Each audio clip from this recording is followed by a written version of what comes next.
नमस्कार दोस्तों, उम्मीद करता हूँ कि आप लोग बहुत अच्छे होंगे और अच्छी तरह से आप तैयारी कर रहे होंगे, पढ़ रहे होंगे। देखिए, अब जो है कंपटीशन बहुत ही हाई हो गया है, तो आपको कम से कम 8 या 9 घंटा यानी जितना समय ज़्यादा से ज़्यादा आप पढ़ने में दीजिएगा उतना ही लाभदायक होगा, क्योंकि कंपटीशन अब उतना हाई मतलब नॉर्मल नहीं रहा, हाई हो गया है। तो उसी को आज हम लोग जो है पिछले क्लास में हम लोगों ने देखा, जो आपको भारतीय इतिहास हम लोग पढ़ा रहे थे। और उसमें जो है हमने आपको बताया जो प्राचीन भारतीय इतिहास, यानी भारत को 3 भागों में बांटकर हम लोग पढ़ेंगे। प्राचीन भारत का इतिहास, मध्यकालीन भारत का इतिहास और आधुनिक भारत का इतिहास। इसमें जो है हम आपको जो है आपको प्राचीन भारत का इतिहास का सिलेबस आपको बता दिया गया था, और कुछ जो है इसे प्रागैतिहासिक काल, आद्य ऐतिहासिक काल और ऐतिहासिक काल के बारे में बता दिया गया था। अगर आप वो वीडियो देखे हैं तो अच्छी बात है, नहीं देखे हैं तो वीडियो जाकर देख लीजिए। जो हमारे साथी देखे हैं उनसे 1-2 क्वेश्चन हम पूछते हैं, क्योंकि आपको समझ आया होगा। अगर आप समझ गए होंगे तो ज़रूर क्वेश्चन का आंसर आप दे दीजिएगा। तो जैसे अगर से आपसे क्वेश्चन पूछा जाता है, जैसे आपसे क्वेश्चन पूछा जाएगा एग्ज़ाम में, जो हड़प्पा सभ्यता किस कालखंड के अंतर्गत आता है, तो आप लोग को जवाब देना है इसका आंसर क्या होगा। बिल्कुल, हमारे जो साथी आद्य ऐतिहासिक काल बताए हैं उनका बिल्कुल ही राइट है, बिल्कुल ही सही है। और एक क्वेश्चन का और जवाब आप लोगों को देना है, जो पाषाण काल किस कालखंड के अंतर्गत हम लोग पढ़ते हैं, इसका जवाब दीजिए क्या हो जाएगा। बिल्कुल सही। जो साथी हमारे प्रागैतिहासिक काल मतलब जिनको याद आया होगा उनका बिल्कुल ही राइट है, क्योंकि जो है प्रागैतिहासिक काल के अंतर्गत हम लोगों ने पाषाण काल को पढ़ने का प्रयास किया था। आज आइए हम लोग देखिए, एक पॉइंट छूट ये गया था, जो इतिहास के पिता किसे कहा जाता है, थोड़ा आज आपको हम बता देते हैं। इतिहास के पिता की बात करें तो एक यूनानी विद्वान थे हेरोडोटस को इतिहास का पिता कहा जाता है। और उन्होंने ही विश्व की प्रथम इतिहास का पुस्तक जो है हिस्टोरिका नामक ग्रंथ की रचना की हेरोडोटस ने। और ऐसी मानी जाती है कि जो हिस्टोरिका नामक पुस्तक है वो विश्व की प्रथम इतिहास की पुस्तक है, और इसीलिए जो है आपको हेरोडोटस को इतिहास के पिता कहा जाता है। ये बात आपको पॉइंट याद करके रखना है, क्योंकि क्वेश्चन पूछा गया है जो हिस्टोरिका नामक पुस्तक किसने लिखा है, तो उसका आंसर जो है आपको हेरोडोटस हो जाता। तो आइए, सिलेबस तो कम्प्लीटली आप अगर नहीं देखे हैं तो जाकर वीडियो में देख ले। और आगे हम लोग फर्स्ट जो आपको सिलेबस में पहला हम बताए थे प्राचीन भारतीय इतिहास के जानने के स्रोत, उसको आज हम लोग देखेंगे। तो आइए देखते हैं। देखिए, पहला हम लोगों ने देखा प्राचीन भारत के इतिहास के जानने के स्रोत।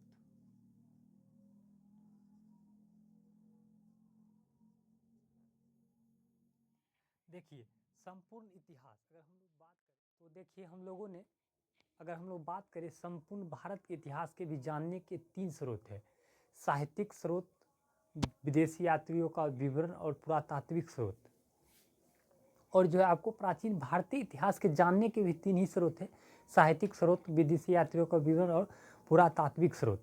तो देखिए, साहित्यिक स्रोत किसे कहता है, साहित्यिक साक्ष्य या साहित्यिक स्रोत किसे कहा जाता है, यानी बहुत से साहित्यों की रचना हुई है। जैसे अगर बात करें मौर्य काल में जो है आपको अर्थशास्त्र की रचना हुई, ये साहित्य हो गए, यानी चाणक्य द्वारा।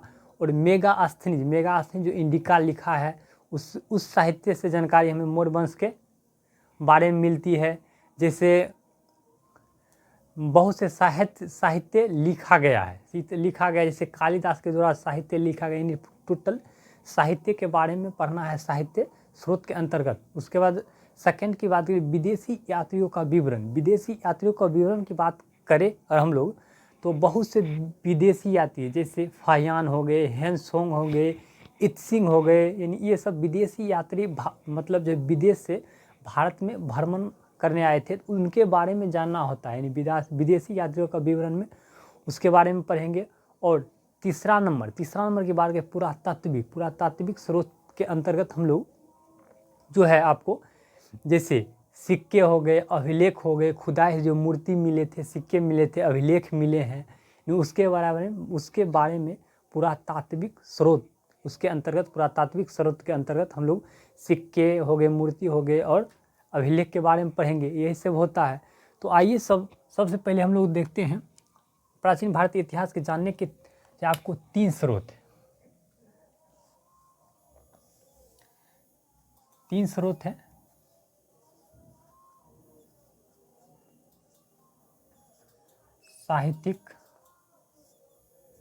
साहित्यिक स्रोत, विदेशी यात्रियों का विवरण, विदेशी यात्रियों का विवरण, और उसके बाद पुरातात्विक स्रोत,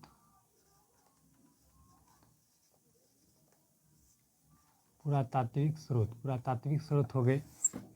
देखिए, तो सबसे पहले हम लोग को जो है देखना है साहित्यिक स्रोत के बारे में पहले हम लोग पढ़ेंगे। साहित्यिक स्रोत की अगर बात करें तो इसके अंतर्गत हम लोग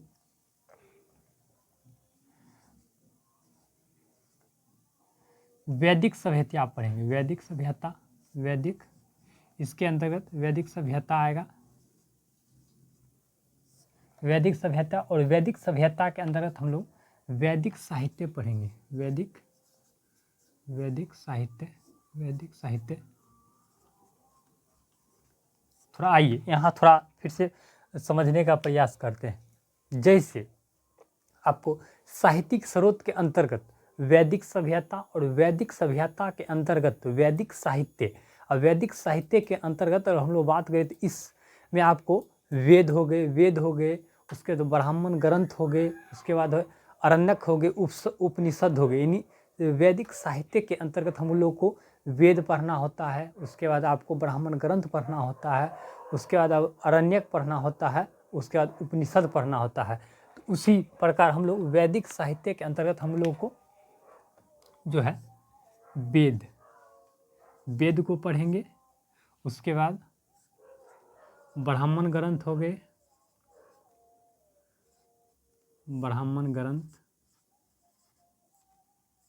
उसके बाद अरण्यक,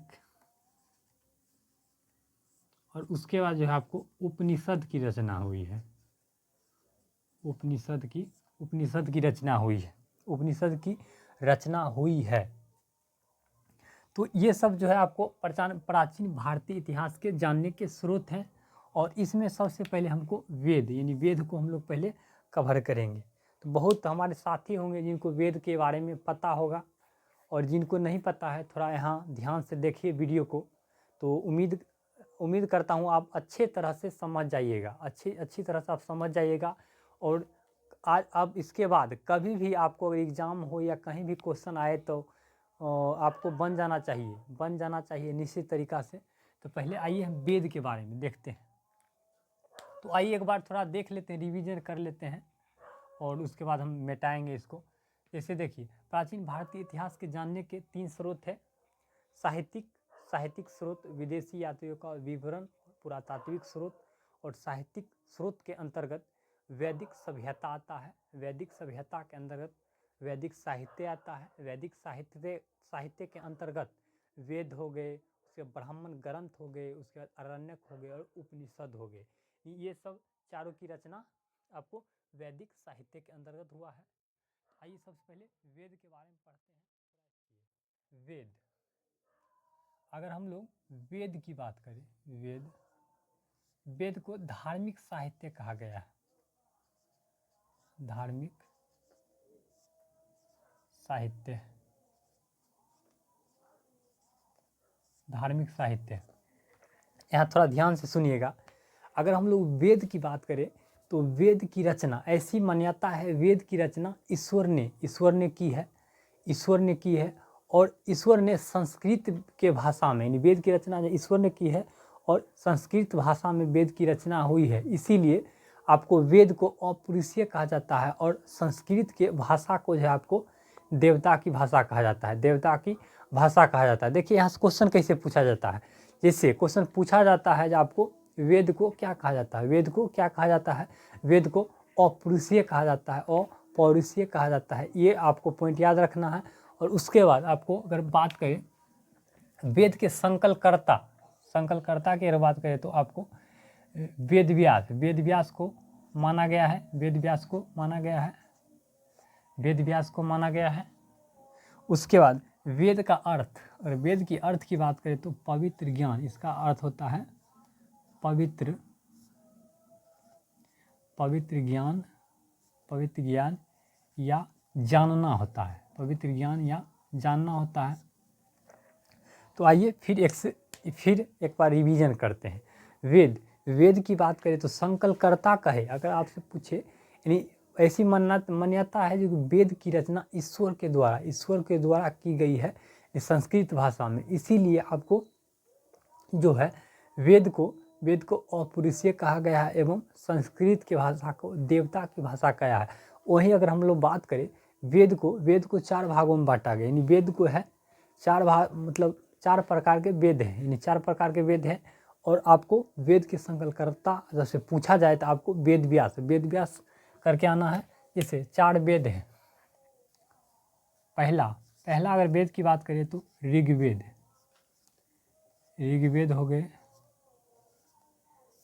हो गए। उसके बाद दूसरा अगर वेद की बात करें तो यजुर्वेद हो गए। उसके बाद थर्ड नंबर की बात करें तो सामवेद हो गए। आपको फोर्थ नंबर की अगर बात करें तो आपको अथर्ववेद हो गई। अथर्ववेद हो गए। ठीक, अथर्ववेद हो गए। देखिए इसकी रचना, अगर हम लोग सबसे पहले ऋग्वेद की अगर बात करें तो ऋग्वेद की रचना आपको 1500 ईस्वी पूर्व से 1000 ईस्वी पूर्व के बीच हुआ था। 1000 ईस्वी पूर्व के बीच हुआ। और उसके बाद ये तीनों वेद की रचना की अगर बात करें तो 1000 ईस्वी 600 ईस्वी पूर्व के बीच हुआ था। 600 ईस्वी पूर्व के बीच हुआ था। और ये दोनों वेद की रचना जो अलग अलग जगह पर हुआ है, अलग अलग जगह कौन सा है, थोड़ा आइए उसको समझते हैं। जैसे ऋग्वेद, अगर ऋग्वेद की अगर हम लोग बात करें, ऋग्वेद की रचना आपको सप्त सैंधव क्षेत्र में हुआ था। सप्त सैंधव क्षेत्र, तो देखिए सप्त सैंधव की अगर हम लोग बात करें, सप्त सैंधव की बात करें तो आपको जो सिंधु नदी है, सिंधु की जो सहायक नदी है, ये मान लीजिए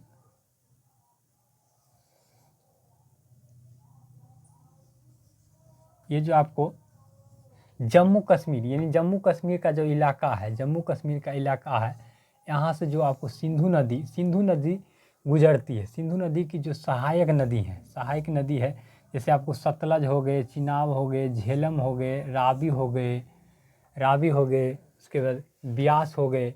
ये 6 इसकी सहायक नदी है। ब्यास हो गए। जो आपको सिंधु नदी के जो सहायक नदी है, उसी को सप्त सैंधव क्षेत्र कहा गया है। इन्हीं सप्त सैंधव क्षेत्र की बात करें, वहीं आपको ऋग्वेद की रचना हुई है। और वहीं दूसरी नंबर की बात करें, यजुर्वेद हो गए, आपको सामवेद हो गए, अथर्ववेद हो गए। उसकी रचना की बात करें, इसका रचना आपको 1000 ईसा पूर्व से 600 ईसा पूर्व के बीच गंगा यमुना दोआब क्षेत्र में हुआ है। गंगा यमुना दोआब क्षेत्र की बात करें, जहाँ दोआब क्षेत्र किसे कहा जाता है, यहाँ जहाँ जैसे गंगा यमुना दोआब क्षेत्र आपको जैसे कहा गया, तो इसका मतलब हुआ यानी जहाँ गंगा यमुना का मिलान स्थल यानी संगम होता है, जहाँ दो नदियाँ एक दूसरे से मिलती है, उसी को दोआब क्षेत्र कहा जाता है। यानी गंगा और यमुना दोनों जो है इलाहाबाद मान लीजिए इलाहाबाद में मिलती है, तो यानी दोआब क्षेत्र इलाहाबाद का हुआ। यानी गंगा यमुना दोआब क्षेत्र में, यानी जो तीनों वेद की रचना गंगा यमुना दोआब क्षेत्र में हुआ था। ये सब आपको ध्यान रखना है, ये सब आपको ध्यान रखना है, क्योंकि कभी कभी एग्ज़ाम से पूछ लिया जाता है, जब आपको ऋग्वेद की रचना किस क्षेत्र में हुई थी, तो आप लोग को ध्यान रखना है। इसका रचना आपको सप्त संधव क्षेत्र में हुआ था। और आपको जो तीनों वेद हो गए, यजुर्वेद हो गए, आपको सामवेद हो गए और अथर्ववेद हो गए, इसकी रचना की अगर बात करें तो इसकी रचना आपको जो है गंगा यमुना दोआब क्षेत्र में हुआ था। और आइए सबसे पहले हम लोग जान लेते हैं ऋग्वेद के बारे में। ऋग्वेद में क्या क्या है, ऋग्वेद में क्या क्या है देखिए।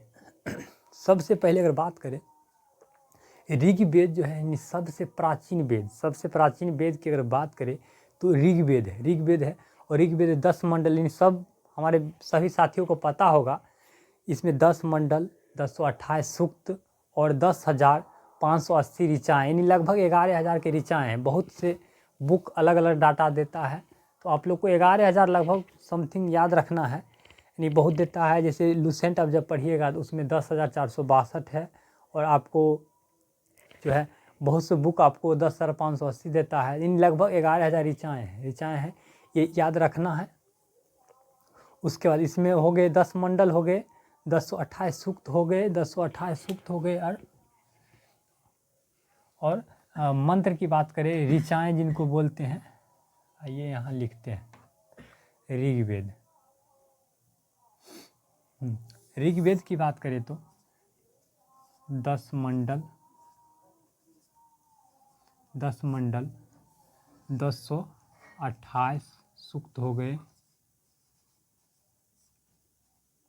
10,580 ऋचाएँ, इतना मंत्र है, इतना मंत्र हो गए।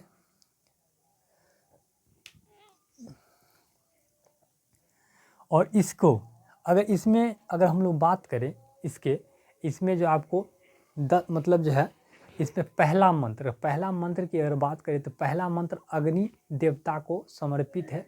और अग्नि देवता के लिए 200 मंत्र का जाप इसमें मिलता है। आपको जो है इसमें जो है अग्नि, यानी पहला मंत्र अग्नि को समर्पित है, और अग्नि के लिए 200 बार, अग्नि के लिए 200 बार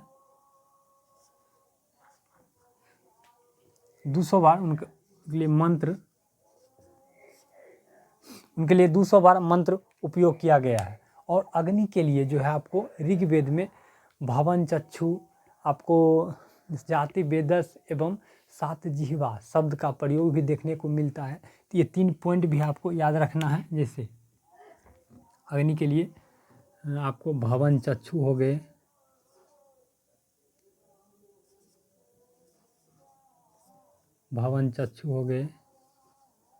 जाति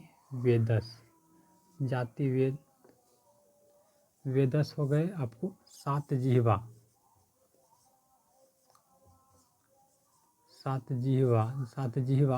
शब्द का प्रयोग किया गया है। तो आइए एक बार इसको रिवीजन कर लेते हैं ताकि आपको याद हो जाए। देखिए सबसे पहले बात करें वेद, तो वेद उम्मीद करता हूँ वेद आप समझ गए होंगे। वेद क्या है? एक सबसे प्राचीन धर्म ग्रंथ की बात करें तो भारत का सबसे प्राचीन धर्म ग्रंथ आपको वेद है। वेद के संकलनकर्ता की बात करें तो आपको महर्षि वेद व्यास को माना जाता है। और यानी ऐसी मान्यता है वेद की रचना देवताओं ने की है, और संस्कृत भाषा में वेद की रचना हुई है। इसीलिए आपको वेद को अपरुषीय एवं संस्कृत भाषा को देवता की भाषा कहा जाता है। अच्छा, वेद को 4 भागों में बांटा गया है, और 4 भागों में बांटने का श्रेय आपको महर्षि वेद व्यास को जाता है, तो पहला वेद की बात करें तो ऋग्वेद हो गए, उसके बाद सेकंड की बात करें तो आपको यजुर्वेद हो गए, सामवेद हो गए और अथर्ववेद हो गए। तो हम लोगों ने पहले देखा, यानी जो है आपको ऋग्वेद की रचना 1500 ईसा पूर्व से लेकर 1000 ईसा पूर्व के बीच हुआ था। सप्तसंदव क्षेत्र में, याद होगा, जो है सिंधु और उसकी सहायक नदी को सप्तसंदव क्षेत्र कहते हैं। उसके बाद यजुर्वेद हो गए, उसके सामवेद और अथर्ववेद की अगर बात करें, इसकी रचना की बात करें तो 1000 ईसा पूर्व से लेकर 600 ईसा पूर्व के बीच हुआ था। और इसका कहाँ हुआ था? इसका गंगा यमुना दोआब क्षेत्र में इसकी रचना गंगा यमुना दोआब क्षेत्र में हुआ था। उसके बाद हम लोगों ने देख लिया जो है आपको ऋग्वेद की बात करें तो इसमें कितने मंडल है, कितने सूक्त है और कितने ऋचाएँ हैं, ये सब देख लिया। ये 10 मंडल है, 10 28 सूक्त है, 10,580 ऋचाएँ, मतलब ऋचाएँ मंत्र है, ये 11,000 लगभग याद रख सकते हैं। और ऋचाएँ मंत्र का जाप आपको 200 बार देखने को मिलता है। अग्नि देवता के लिए 200 बार मिलता है। और अग्नि देवता के लिए जो है 3 शब्द भवन, चक्षु, जाति, वेदस और आपको सात जिह्वा शब्द का प्रयोग देखने को मिलता है। तो उम्मीद करता हूँ आप लोग समझ गए होंगे। तो थोड़ा जगह कम है, इसको हम मिटाते हैं। देखिए, अभी ऋग्वेद खत्म नहीं हुआ है। ऋग्वेद फिर से पहला वेद ऋग्वेद में थोड़ा और जानते हैं। देखिए, इसमें जो आपको 10 मंडल है, ये 10 मंडल है, इसमें 10 में जो है आपको दूसरा यानी सबसे प्राचीन मंडल की बात करें तो क्वेश्चन पूछा जाता है जो प्राचीन मंडल कौन सा है, यानी जो ये प्राचीन मंडल यानी सबसे पहले जो है आपको दूसरा और सातवां मंडल है, इसकी रचना दूसरा और सातवां मंडल की हुई है। दूसरा और सातवां की रचना सबसे प्राचीन मंडल की अगर बात करें, प्राचीन मंडल तो दूसरा से सातवां मंडल है। और इसको अगर इस दूसरा मंडल की अगर हम लोग बात करें तो इसकी रचना आप एक ही गोत्र के ऋषियों ने की थी, इसीलिए इसे गोत्र मंडल भी कहा जाता है। उसके बाद आधुनिक मंडल की बात करें तो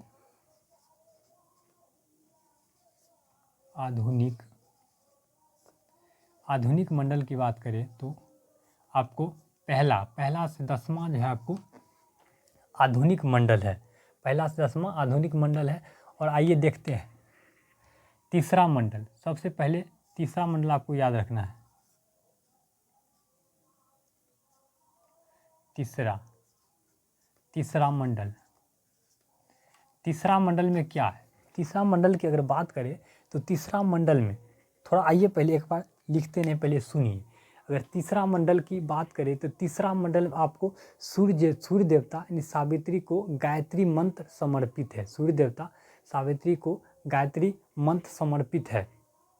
और जो है आपको गायत्री मंत्र किसके द्वारा लिखा गया है तो विश्वामित्र महर्षि विश्वामित्र के द्वारा गायत्री मंत्र लिखा गया है। उसके बाद चौथा मंडल आता है। चौथा मंडल में आपको ध्यान रखना है कृषि से संबंधित विषयों का प्रावधान है।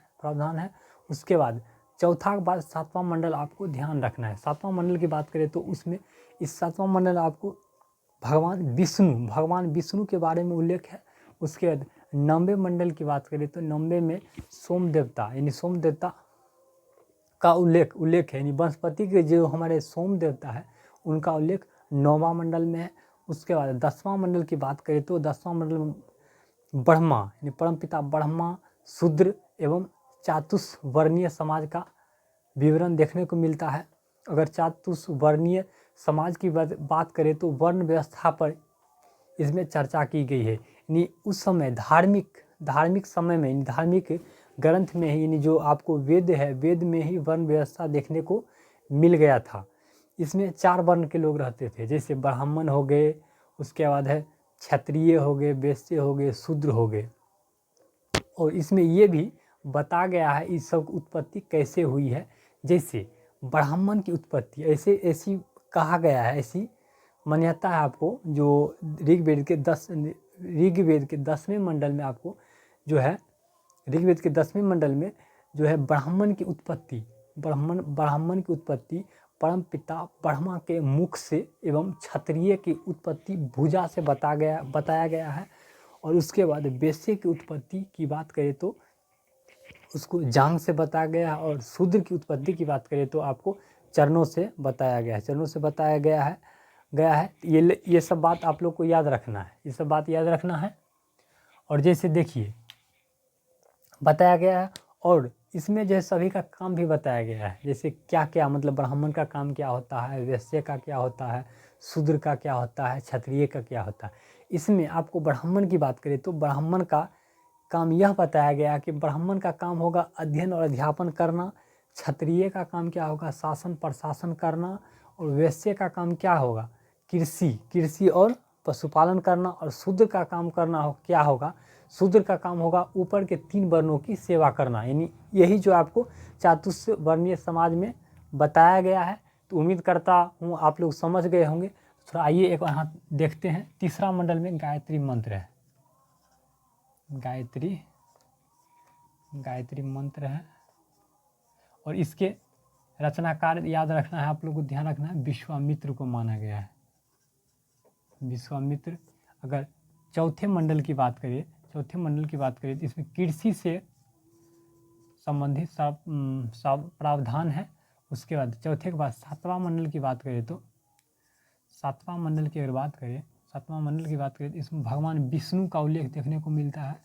उसके बाद नौमा की बात करें, नौमा मंडल में आपको सोम देवता का उल्लेख देखने को मिलता है। और 10वां मंडल की बात करें तो इसमें आपको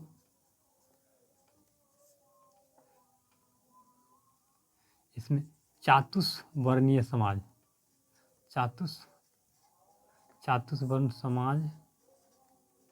समाज हो गए। उसके बाद आपको परमपिता ब्रह्मा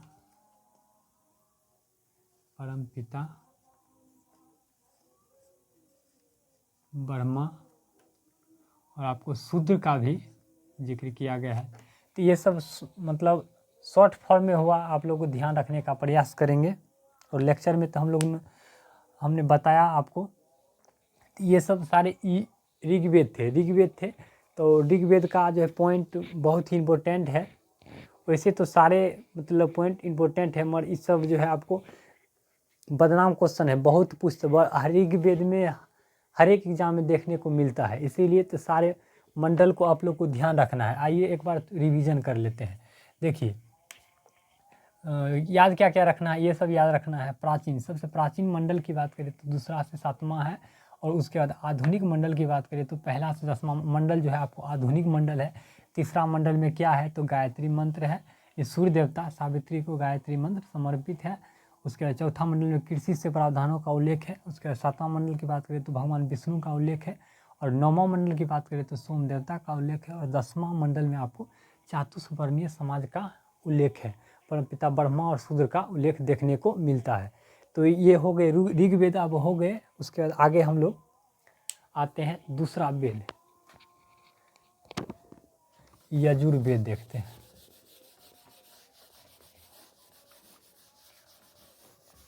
अगर आपको समझ आ रहा है तो कमेंट में ज़रूर बताइएगा, अगर कोई दिक्कत होगा तो कमेंट में बताइएगा।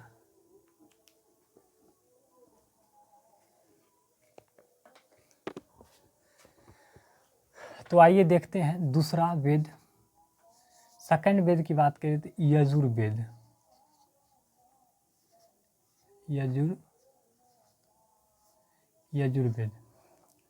यजुर्वेद के बारे में पहले थोड़ा सुनिए पहले क्या होता है इसका मतलब। देखिए यजुर का मतलब यज्ञ होता है। यजुर का मतलब यज्ञ होता है। और इस वेद में आपको यज्ञ के समय होने वाले कर्मकांडों का उल्लेख है, इसीलिए इस वेद को कर्मकांडीय वेद भी कहा जाता है।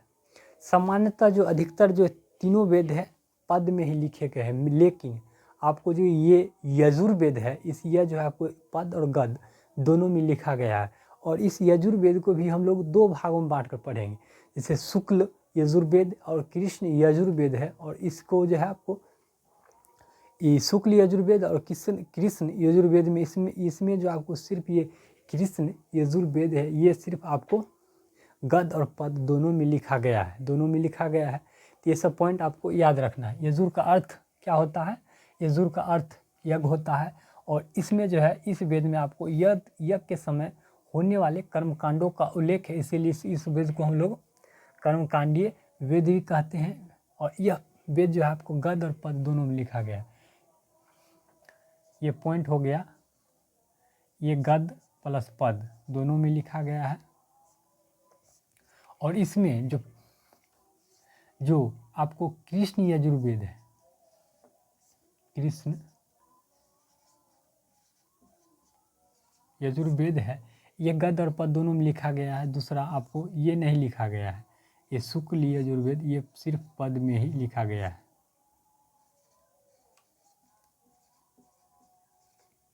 देखिए, ये तो आप समझ गए होंगे पद, गद और पद क्या होता है। अगर नहीं, जो हमारे साथी नहीं समझे होंगे तो थोड़ा यहाँ ध्यान दीजिएगा। देखिए, गद का मतलब कहानी होता है, गद का मतलब कहानी होता है, कहानी। और पद का मतलब कविता होता है, कविता होता है। यानी अधिकतर जो हमारे वेद जो है पद में ही लिखे गए हैं। जैसे हो गए ऋग्वेद हो गए, उसके बाद आपको सामवेद हो गए, अथर्ववेद हो गए, सब पद में ही लिखे गए हैं, पद में ही लिखे गए। मगर ये जो है आपको यजुर्वेद है, यजुर्वेद आपको गद और पद दोनों में लिखा गया है। और इसमें जो इसको भी हम लोग जैसे दो भागों में बांट के पढ़ें, जैसे कृष्ण यजुर्वेद और शुक्ल यजुर्वेद है। और इसमें जो आपको कृष्ण यजुर्वेद है, ये गद और पद दोनों में देखने को मिलता है। तो ये सब बात आप लोग को याद रखना है। उसके बाद आइए तीसरा वेद आते हैं सामवेद। और इसमें एक बात देखिए, इसमें भी आपको मंत्र की बात करें तो 1990 मंत्र है इसमें, 1990 मंत्र, ये आप लोग को ध्यान रखना है। 1990 मंत्र है। उसके बाद आपको सामवेद,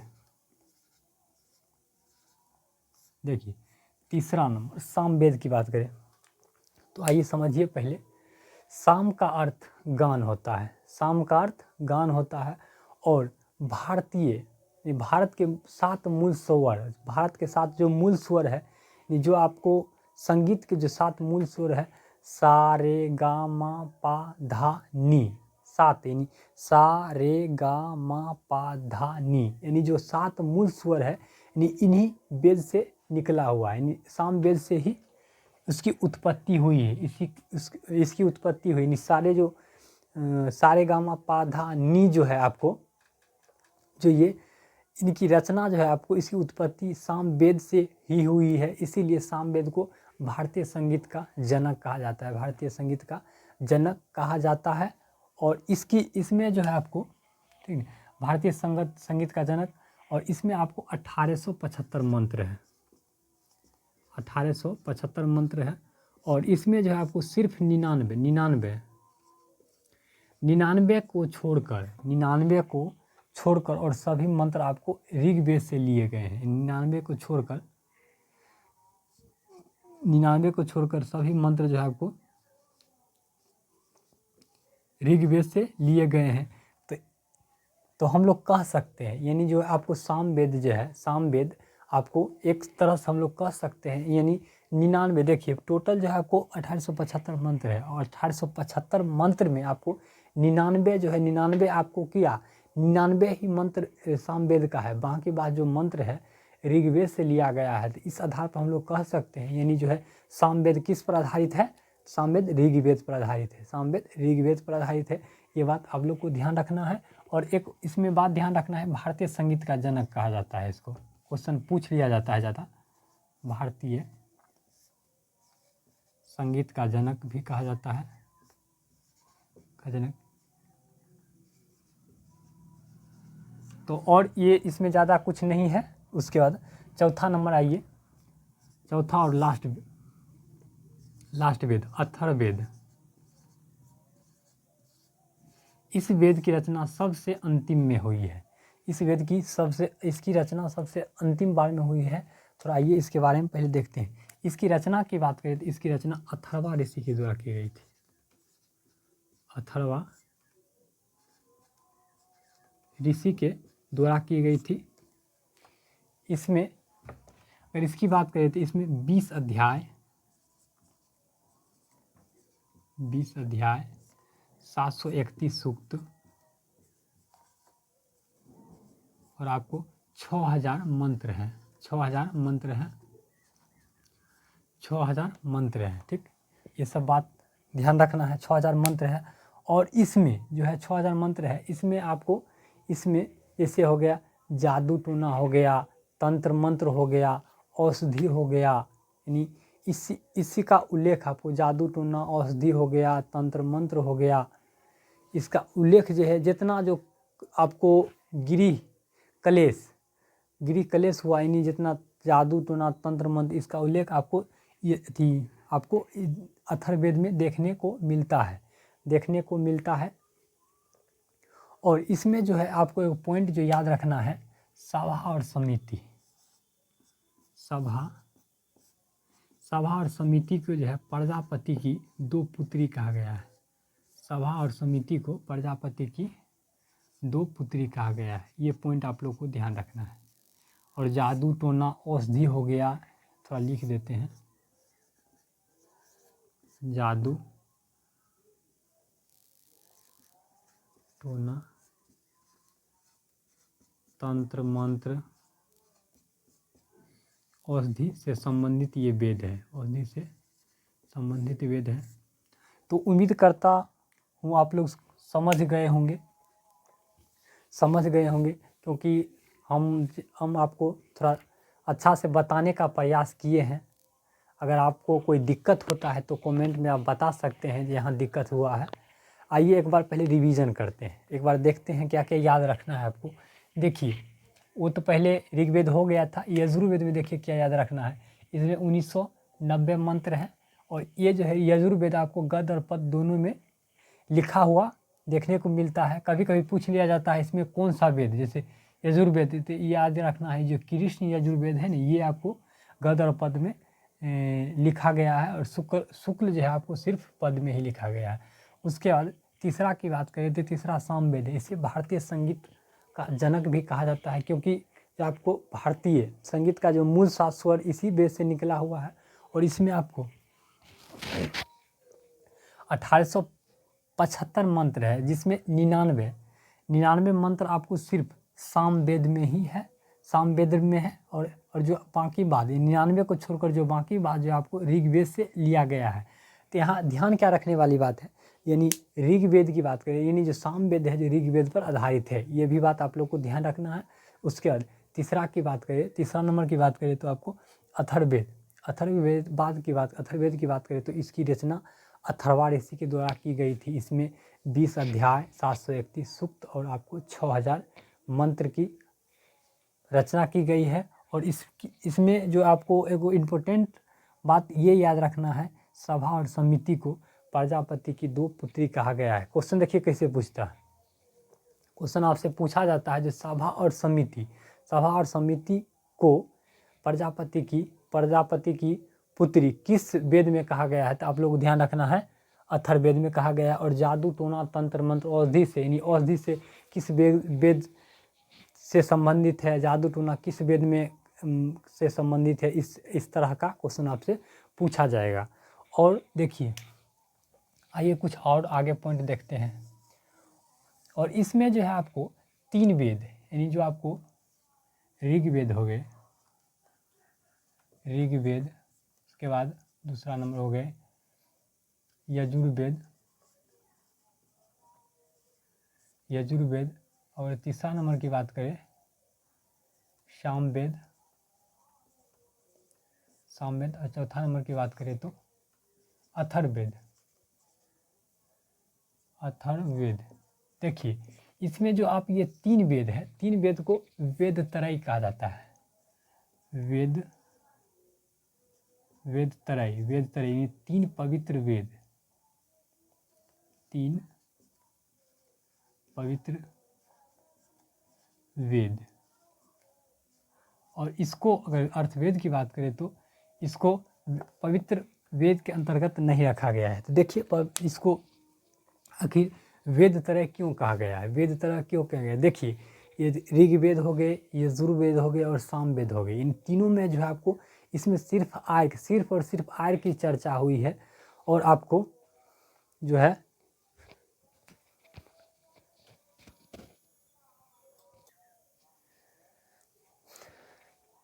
देखिए, वेद तरह यानी जो 3 वेद है, वेद तरह यानी सिर्फ इसमें जो है तीनों वेद में जो आर्य की चर्चा हुई है, इसीलिए इसे पवित्र वेद कहा गया है। और इसमें जो है अथर्ववेद की बात करें तो इसमें आर्य और अनार्य दोनों की चर्चा हुई है, इसीलिए इसको आपको पवित्र वेद में शामिल नहीं किया गया है। तो क्वेश्चन पूछा जाता है यानी कौन सा वेद आपको वेद तरह यानी पवित्र वेद कौन सा है और आपको पवित्र वेद के अंदर कौन सा शामिल नहीं है, तो ये सब पॉइंट आपको ध्यान रखनी है। और देखिए, ये जो चारों वेद है इस पर आपको ब्राह्मण ग्रंथ लिखे गए हैं, उपवेद लिखे गए हैं, और इसके पाठकर्ता को क्या कहा जाता है, ये बहुत ही इंपॉर्टेंट क्वेश्चन है, बहुत ही ईजी क्वेश्चन जो है आपसे ज़्यादातर इसमें यही पूछा जाता है जी, जो आपको ऋग्वेद पर कौन सा ब्राह्मण ग्रंथ लिखा गया है, सामवेद पर कौन लिखा गया है, थोड़ा देखते हैं, इसको आपको अच्छी तरह से याद रखना है।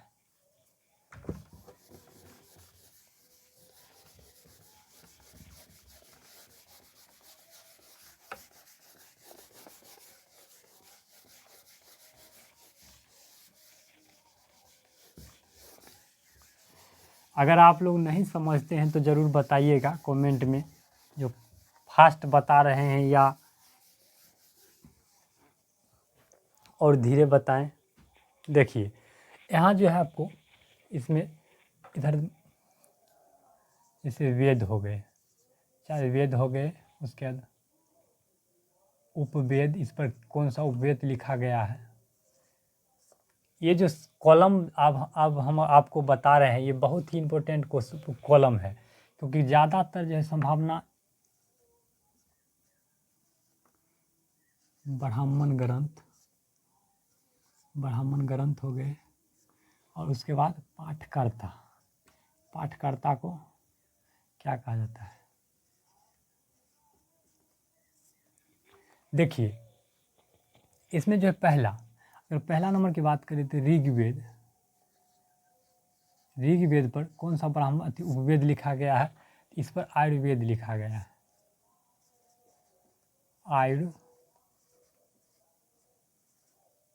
आयुर्वेद लिखा गया है। इस पर आपको ऐत्रेय ब्राह्मण ग्रंथ, ऐत्रेय, आपको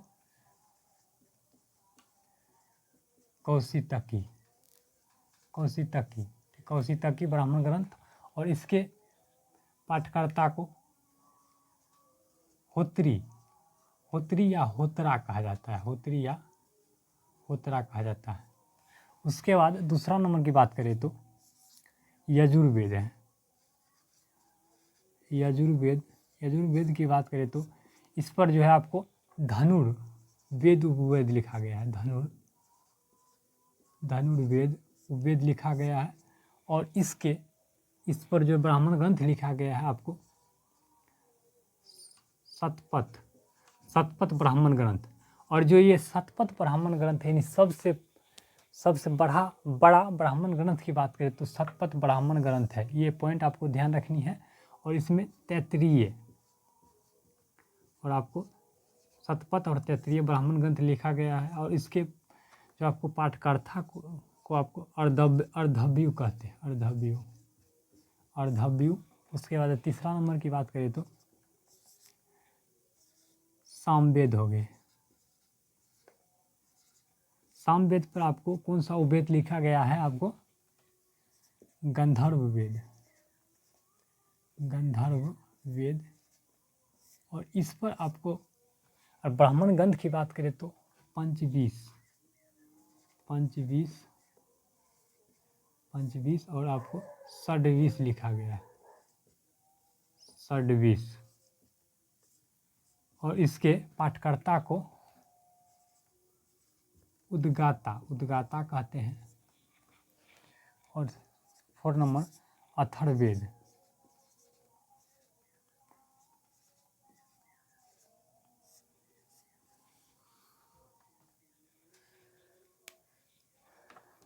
अथर्ववेद की बात करें तो इस पर शिल्प वेद लिखा गया है, शिल्प वेद और इसके पाठ इसका ब्राह्मण ग्रंथ गोपथ है। बहुत ही ये क्वेश्चन और ये इतरे बहुत बार ही पूछा गया है। ये गोपथ यानी गोपथ ब्राह्मण ग्रंथ किस वेद पर लिखा गया, ये तो हर एक एग्जाम में देखने को मिलता है। और इसके पाठकर्ता को ब्रह्मा कहा गया है। तो ये सब बहुत ही इम्पोर्टेंट पॉइंट है। तो देखिए, बहुत ही स्लो से हम लोग पढ़ा रहे हैं ताकि आपको हर एक बात समझ में आए। और फिर भी आपको समझ नहीं आता है तो कमेंट बॉक्स में ज़रूर बताइएगा जो कहाँ प्रॉब्लम है, तो हम लोग सुधारने का प्रयास करेंगे। तो ये आपका जो है जो वेद का यानी आज जो है वेद चैप्टर, यानी इसमें जो है आपको साहित्यिक स्रोत के अंतर्गत अभी और कुछ पढ़ना है, अभी और कुछ। तो वेद आज हम लोगों ने वेद समाप्त कर दिया। कुछ पुराण के बारे में देखेंगे, उसके बाद जैन धर्म, यानी इसमें सिर्फ आपको बताया जा रहा है जिस साहित्यिक साक्ष्य के अंतर्गत क्या पढ़ना है। जैसे पुराण हो गए, उसके बाद पुराण देखेंगे, जैन धर्म बौद्ध धर्म देखेंगे। उसके बाद आपको मौर्य वंश में यानी गुप्त वंश में कौन कौन साहित्य की रचना हुई है, थोड़ा उसको भी झलक देख लेना है। उसके बाद आपको विदेशी यात्रियों का विवरण भी देखना है। उसके बाद पुरातात्विक स्रोत देखना है। उसके बाद जाने के स्रोत जब खत्म हो जाएंगे उसके बाद हम लोग पाषाण काल में आएंगे। तो आज के लिए इतना ही। सभी लोगों को धन्यवाद। मिलते हैं हम लोग नेक्स्ट वीडियो में।